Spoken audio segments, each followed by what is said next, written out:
अब हमारा टॉपिक आता है सीडो एनमॉस इन्वर्टर। तो इसमें हम देखते हैं अभी सीडो एनमॉस का मतलब क्या है। इन सीडो एनमॉस इन्वर्टर के अंदर, एक second, the gate of PON मतलब पुल अप नेटवर्क का गेट, मतलब PMOS का जो गेट होगा उसको हम परमानेंटली कनेक्ट करेंगे ग्राउंड से। देखो हमारे पास इन्वर्टर होता है ऐसा, ये हमारे पास PMOS है, इस PMOS को परमानेंटली ग्राउंड करना है, तो तब हमें सीडो एनमॉस इन्वर्टर मिलेगा। देखो अगर हमने इसको परमानेंटली ग्राउंड किया, मतलब यहाँ पे 0 वोल्ट है, और PMOS को जब जब भी 0 मिलता है ना, PMOS is always on at 0 और NMOS is always on at 1। इसका मतलब अगर हम इसको परमानेंटली 0 दे रहे हैं तो PMOS इज ऑलवेज ऑन, हम कुछ भी करें PMOS हमें हमेशा ऑन रहेगा। ठीक। The pull down network is NMOS to which input is fed. हमारे पास NMOS है ये पुल डाउन नेटवर्क में, और हमेशा NMOS को हम इनपुट देते हैं। ठीक है। And the gate at the gate terminal देते हैं। ठीक। अब हमें एनालिसिस करनी है PMOS की, तो करते हैं। देखो यह है सोर्स, यह है गेट, यह है ड्रेन। ड्रेन पे कनेक्ट है वी आउट, गेट पे कनेक्ट है 0 और सोर्स पे कनेक्ट है VDD।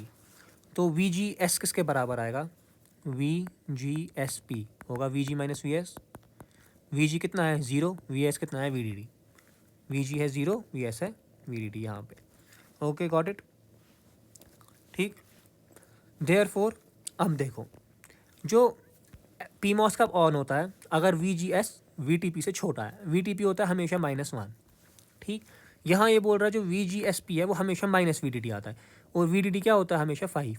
तो VGSP हमेशा -5 है। क्या -5 हमेशा छोटा है -1 से? It is always true. This means PMOS will be always on. हो गई एनालिसिस। अब दूसरा है VDSP। VDSP किसके बराबर होता है? VD minus VS। VD कितना है? V out. VS कितना है? ऊपर VDD। तो V out minus VDD। Similarly analysis of NMOS, देखो ये हो गया गेट, ये हो गया ड्रेन, ये हो गया सोर्स। सोर्स है ग्राउंड, मतलब सोर्स है 0, गेट पे लगा है V इन और ड्रेन पे लगा है V आउट। तो VGS किसके बराबर आएगा? VG minus VS। VS है 0, VGS आएगा V इन के बराबर। तो हो गई ये इक्वेशन भी। Got it. Now NMOS will be इधर ऑन। अब देखो PMOS तो हमेशा ऑन है चाहे हम कुछ भी करें। अब जो NMOS है या तो वो ऑन होगा या तो वो ऑफ होगा। NMOS के पास यही दो ऑप्शन है। और जब NMOS ऑन होगा या तो वो सैचुरेशन में होगा या तो वो लीनियर रीजन में होगा। ठीक। अब हमने क्या किया, हमने ये कैरेक्टरिस्टिक्स बनाए यहाँ पे NMOS के। ठीक। अब PMOS तो ऑलवेज ऑन है ना। ये असली में थोड़ा सा मुझे ये ग्राफ अच्छे से नहीं बनाया। PMOS का कर्व आता असली में, मैं इसको ब्लैक से बनाऊंगा। देखो ये असली में ऐसे आता PMOS का कर्व। ये थोड़ा मुझे इसको, ये बराबर नहीं हुआ है। PMOS होता है ना ऐसे, जो हमने याद है हमने जब किया था, ये हमारा NMOS था। फिर ये हमने किया था वो ट्रांसफर कैरेक्टरिस्टिक्स में, ऐसे हमारा PMOS था। तो ये जो रेड वाला है ना, इस पर मेरा यहाँ पे, एक सेकेंड, जो ये रेड वाली लाइन है ये PMOS की है। हमने यहाँ पे NMOS और PMOS को आप सुपर इम्पोज किया है। ठीक है। तो हमें ये क्या क्या पॉइंट्स मिले हैं? पॉइंट नंबर A मिला है, पॉइंट नंबर B मिला है, पॉइंट नंबर C मिला है, पॉइंट नंबर D मिला है, पॉइंट नंबर E मिला है। फिर से हम देख रहे हैं जो VGS है वो होता है V इन के बराबर। अगर इनपुट बढ़ रहा है आउटपुट घट रहा है तो इन्वर्टर की वर्किंग प्रिंसिपल यहाँ पे प्रूव होती है। ठीक है। अब देखो जो पॉइंट नंबर A है, यह ब्लू लाइन है ना NMOS की। जब इस लाइन पे है तब थ्रेशोल्ड वोल्टेज से वैल्यू कम है, ये ना बहुत नीचे, मतलब पॉइंट A जो है NMOS के लिए वो कट ऑफ में है। देखो आप, एक सेकेंड, देखो मैं ग्रीन से बनाऊंगा इसके ये मैंने ओवर ड्राइव वोल्टेज बनाया, और यहाँ पे होता है VOV which is VGS minus VT। ठीक। अब देखो पिंक कलर से मैं दिखा रहा हूँ। अब जो मैं हाईलाइट कर रहा हूँ ये डार्क हो गया ज़्यादा, जो ये वाला ना पिंक एरिया, ये सैचुरेशन रीजन है। ठीक है। अब जो ग्रीन एरिया है ये लीनियर रीजन है NMOS के लिए। ठीक है, ये NMOS के लिए है। ठीक है। देखो आप समझो इसको, मैं ब्लू कलर से दिखाऊँ, ब्लैक कलर से दिखाता हूँ। देखो जो पॉइंट बी है, ये है बी, ये है सी, ये है डी, ये किस रीजन में आ रहा है? ये आ रहा है सैचुरेशन रीजन में। Point B C D NMOS के लिए आ रहे हैं सैचुरेशन रीजन में। पी मॉस के लिए क्या आ रहा है? ये देखो पी मॉस कहाँ सैचुरेट हो रहा है? पी मॉस यहाँ पे हो रहा है ना, स्ट्रेट लाइन आगे। तो ग्रीन रीजन जो है ना, जो एन मॉस का लीनियर है, वो पी मॉस का सैचुरेशन है। तो यहाँ पे पी मॉस चढ़ रहा है ना लीनियर, स्ट्रेट लाइन जैसा है ना यहाँ पे, तो बी सी डी पे पी मॉस लीनियर में है। ठीक, अब जो पॉइंट ई है, ये एज ऑफ सैचुरेशन पे, तो यहाँ मतलब ये एज है, इस पॉइंट इसके इधर पे एक रीजन है, इधर पे एक रीजन है। तो जो एन मॉस है उसके लिए ये पॉइंट ई है लीनियर में, और है ना ग्रीन रीजन के अंदर, तो ये लीनियर में है। पी मॉस जो है, पी मॉस ग्रीन में अगर है तो वो सैचुरेशन में है। तो हमें मिल गए पॉइंट्स, हर एक पॉइंट का कौन सा रीजन है।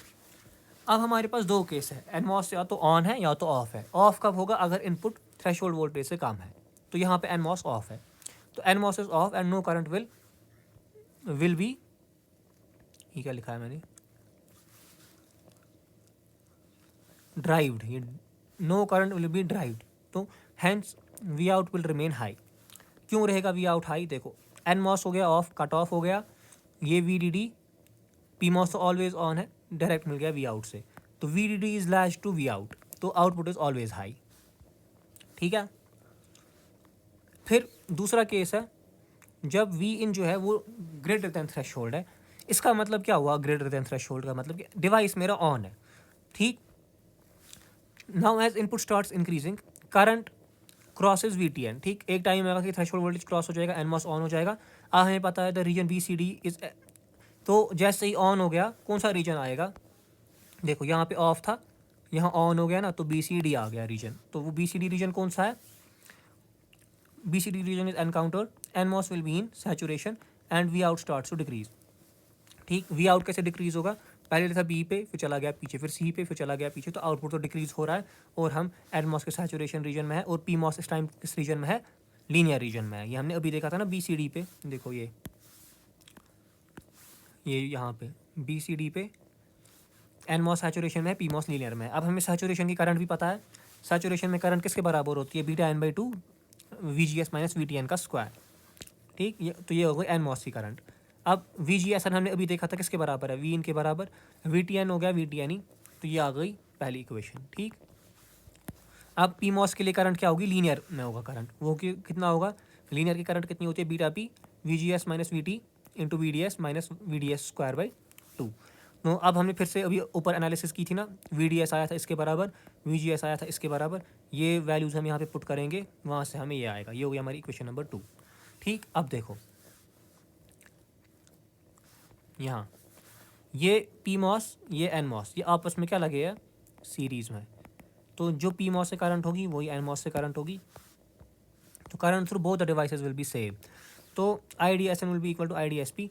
तो इक्वेशन 1 और इक्वेशन 2 को इक्वेट करना है। ये हमारी इक्वेशन 1 है, ये हमारी इक्वेशन 2 है, इन दोनों को इक्वेट करना है, वो हमें आएगा ये। इसको फिर सिंप्लीफाई करना है और हमें वी आउट निकालना है। मैंने इसको सिंप्लीफाई करने की ट्राई की बहुत, ये मुझे सिंप्लीफाई नहीं हो रहा है, तो एंड पे इसका आंसर आ रहा है ये देखना पड़ेगा। इस पर थोड़ा मार्क बना के रखो, स्टार वगैरह कुछ, ये कहाँ से आ रहा है वो हमें देखना पड़ेगा। ठीक है, मैंने बहुत ट्राई की, मुझे बिल्कुल समझ नहीं आ रहा है कहाँ से आया। तो यहाँ से क्या ये बोलता है, जो आउटपुट है वो आया इसके बराबर, जो सी है वो के इंटू बी इन जिसके बराबर है, और जो के है वो beta N by beta P के बराबर है। अब अभी तो जो हमने पढ़ा ना, ये हमारे लिए काइंड ऑफ यूजलेस है। असली चीज़ हमारी अब स्टार्ट होती है जो हमें एग्जाम में आ सकती है। तो देयरफॉर अभी हमने जो इक्वेशन डिराइव की, as input goes to logic 1, अगर इनपुट हाई है, फिर से देखो ये ग्राफ है, इनपुट हाई है तो आउट यहाँ क्या आता है हमें? वी ओ एल, मतलब वी आउट किसके बराबर है? वी ओ एल के बराबर एट हाई इनपुट। ठीक, वी आउट है वी ओ एल के बराबर। वी आउट की इक्वेशन हमें अभी आई थी, ये ब्लू से देखो, वी आउट की जगह अब हमें लिखना है वी ओ एल, तो वी ओ एल अब आ गया इसके बराबर। इस इक्वेशन से मैं हाईलाइटर यूज़ कर रहा हूँ ग्रीन कलर का। देखो जो ये वी ओ एल है ये प्रपोर्शनल है सी के, माइनस सी के है। ठीक है, और सी खुद प्रपोर्शनल है के, और के खुद है beta N by beta P. तो कंक्लूजन क्या है? जो वी ओ एल है वो माइनस सी के है, सी के है, K beta N by beta P है, तो वो डायरेक्टली प्रोपोर्शनल है beta N by beta P के, मगर याद रखना एक माइनस साइन साथ है, तो यहाँ पे हम एक माइनस साइन भी रखते हैं, ठीक है। तो यहाँ मैंने यही लिखा है। अब देखो ये है ना इक्वेशन, यहाँ पे इस माइनस को मैं दूसरा कलर रखता हूँ, ब्लैक रखता हूँ मैं, ठीक है।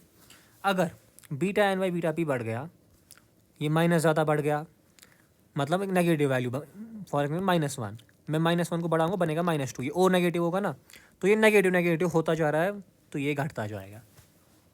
तो as beta N by beta P is increased, V O L decreases. बस यही था, ये सर ने बोला था खुद पढ़ने के लिए। तो यहाँ पे इसने बनाया है एक बीट, नहीं ये देखो रेड वाला, ये रेड वाला है beta N by beta P is equal to 1। अब इसने क्या बोला, हमें beta N by beta P को अगर हम डिक्रीज कर रहे हैं, अगर हमने इस beta N by beta P को डिक्रीज किया, ये हो गया 0.1।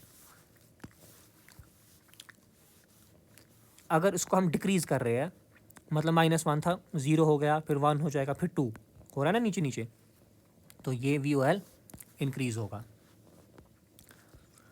Therefore if beta N by beta P is increased, ये रिड्यूस होगा। अगर हम इसको रिड्यूस करेंगे ये इंक्रीज होगा। समझ गए? देखो beta N by beta P पहले 1 था, तब वी ओ एल था, अगर ये 0 है, ये 1 है, ये 2 है, ये 3 है। जब ये 1 था तब वी ओ एल आ गया 1। अब जब मैंने इसको रिड्यूस किया, ये आ गया यहाँ पे वी ओ एल आ गया 2। तो beta N by beta P जब रिड्यूस हुआ तब मेरा क्या हुआ, वी ओ एल इंक्रीज़ हुआ। या उसको हम दूसरे स्टेटमेंट से बोल सकते हैं, अगर पहले beta N by beta P था 0.1, तब था 2, 0.1 पे था ये 2, फिर जैसे ही मैंने beta N by beta P को इंक्रीज़ किया 1 पे मुझे मिल रहा है 1। ये है beta N by beta P, ये है वी ओ एल। तो वी ओ एल हो रहा है reduce, beta N by beta P जब इंक्रीज़ हो रहा है, beta N by beta P जब इंक्रीज़ हो रहा है, वी ओ एल हो रहा है रिड्यूस। ठीक, बहुत इंपॉर्टेंट।